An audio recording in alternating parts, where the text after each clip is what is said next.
नमस्कार, मी पंजाब डक. आज आहे 5 जुलै 2026. आज राज्यामध्ये 5 जुलैपासून 5, 6, 7 पर्यंत आणखीन 3 दिवस राज्यात पाऊस राहणार आहे, म्हणून हा अंदाज लक्षात घ्यायचा.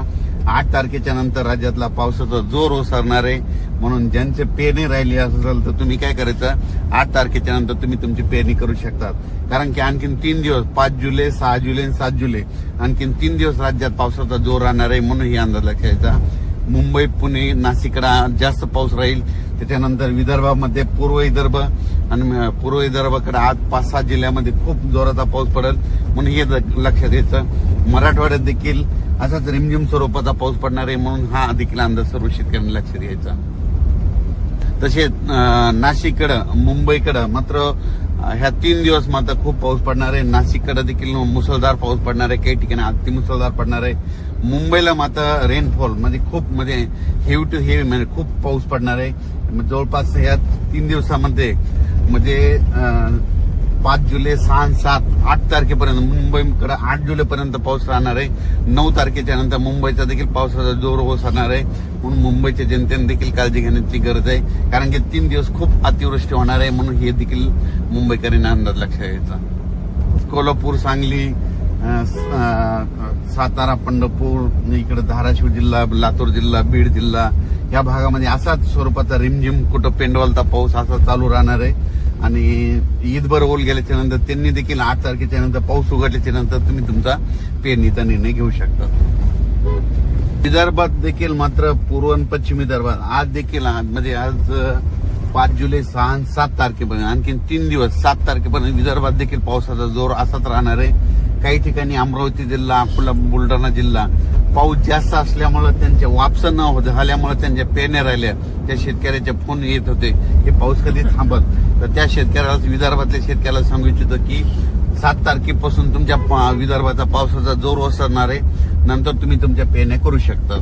नाशिकला मात्र आता आजपासून जी पावसाचा जोर राहील तर 4, 5, 6, 7 ते दुटोंदे मारुतीचं मंदिर आहे, त्या मंदिरात मात्र त्या मारुतीला मात्र पाणी लागण, म्हणून हे लक्षात यायचं. कारण की आता खूप वरती खूप पाऊस पडणार आहे. आज रात्रीच्याला दुपारनंतर नाशिकच्या वरच्या भागात खूप पाऊस पडणार आहे. त्याच्यामुळे आज नाशिककडे म्हणजे नद्याला चांगला पूर येण्याची शक्यता आहे. म्हणजे आज पाऊस पडल्याच्यानंतर उद्या देखील नाशिककडल्या बऱ्याच नद्या अशा चांगल्या जोरानं वाहतील, म्हणून हे लक्षात घ्यायचं. आणि आपण आपले पाईपलाईन असेल तर तुम्ही तुमची काळजी घ्यायची. तर सोलापूर जिल्ह्यात आज देखील पावसाला सुरुवात होणार आहे.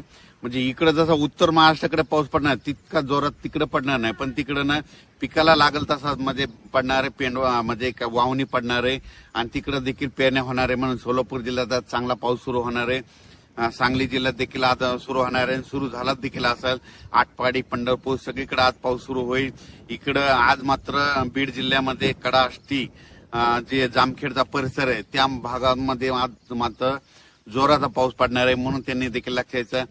अहिल्यानगरकडे जोरात पाऊस पडल्यामुळे आज अहिल्यानगरकडे जोरात पाऊस पडत असल्यामुळे बीड जिल्ह्यामध्ये देखील त्याच्या नद्या खाली पाणी येत आहे. तर त्यांनी स्वतःची काळजी घ्यायची. आपण आपले पाळीव प्राणी, जनावरे त्या नदीकाठी बांधू नये. कारण की काय होणार, अहिल्यानगरकडे मुसळधार पाऊस पडणार आहे, त्याचं पाणी इकडे बीड जिल्ह्याकडे पाथर्डीकडे येत आहे. त्याच्यामुळे त्यांनी ते देखील काळजी घ्यायची.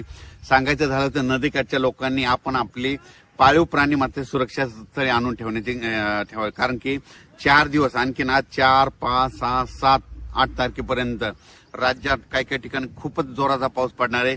काही ठिकाणी रिमझिम पडणार आहे, कुठं पेंडवालता पडणार आहे, काही ठिकाणी ओढे नाले वाहतील, काही ठिकाणी शेतामध्ये पाणी सजल असा पडणार आहे. पण सगळ्या महाराष्ट्रामध्ये पाऊस पडणार आहे, सगळ्या शेतकऱ्याच्या पेरण्या होणार आहे. शेतकऱ्याला विनंती, ह्या 4 दिवसात जरी तुमच्या पेरण्या नाही झाल्या, 8 तारखेच्या नंतर थोडी उघाड भेटणार आहे. 8 जुलैच्या नंतर पावसाची उघाड झाल्याच्या नंतर तुम्ही तुमच्या पेरण्या करू शकता. हे जे पाऊस आहे, समजा तुम्हाला सांगतो, परभणी जिल्हा झालं, जालना जिल्हा झाला, अमरावती जिल्हा, ह्या पावसात काय झालं, सगळीकडे पाऊस पडलाय, पण काही काही असे 5-5, 7-7 गाव आहे ते सुटलेले आहेत. पण ह्या ना आता हे 4 दिवस पाऊस पडेल ना, त्याच्यात देखील कव्हर होणार आहे, म्हणून हे लक्षात आहे. आताच मला बुलढाणा जिल्ह्यातल्या शेतकऱ्याचा फोन आला की आमच्या इकडे पाऊस कधी बंद होतं. मी म्हणलं कशामुळे, तर ते म्हणले आमच्या पेरण्यात राहिल्यात, काही पाऊसच पेरू देईना आम्हाला, म्हणजे पाऊस उघडणच त्यांचं म्हणणं आलं. अमरावती जिल्ह्यात तशीच परिस्थिती झाली, भंडाऱ्याकडे देखील तशीच परिस्थिती झाली. कारण की तिकडे पाऊसच उघडणं, म्हणून त्यांच्या पेरण्यात राहिल्या. म्हणजे काही ठिकाणी असं झालं, पाऊस असल्यामुळे त्यांच्या पेरण्या राहिल्या आणि काही ठिकाणी पाऊस नसल्यामुळे त्यांना पेरण्या राहिल्या. म्हणजे दोन्ही बाजू येतात. म्हणून म्हणतो सगळ्यांच्या पेरण्या 8 तारखेच्या नंतर सगळं 8 तारखेच्या नंतर हवामान कोरडं होणार आहे आणि त्याच्यानंतर मग शेतकऱ्यांनी पेरणी करायला काही हरकत नाही. 8 तारखेपर्यंत मात्र ज्या भागात पाऊस पडलेला नाही त्या भागात देखील पाऊस पडणार आहे. सगळ्या शेतकऱ्यांना पेरण्या होणार आहेत. म्हणून ही सर्व शेतकऱ्यांसाठी आनंदाची बातमी. धन्यवाद.